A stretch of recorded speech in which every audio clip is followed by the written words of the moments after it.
It all starts with water.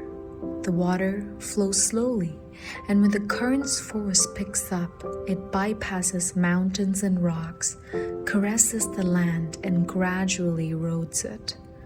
As the water seeps into the soil and becomes mud, the movements become slow and solid, penetrating deep into the muscles.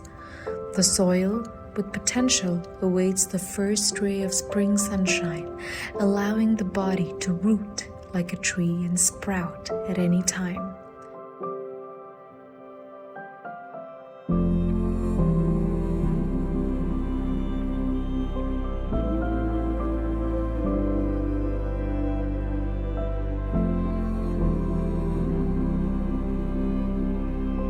This leads to transformation, like metal, allowing flexibility and firmness to achieve balance in the body, a magical amalgam. And finally, the power of fire spreads through the body with the essence of heat, awaking long-dormant vitality. This is Hotlomi Massage.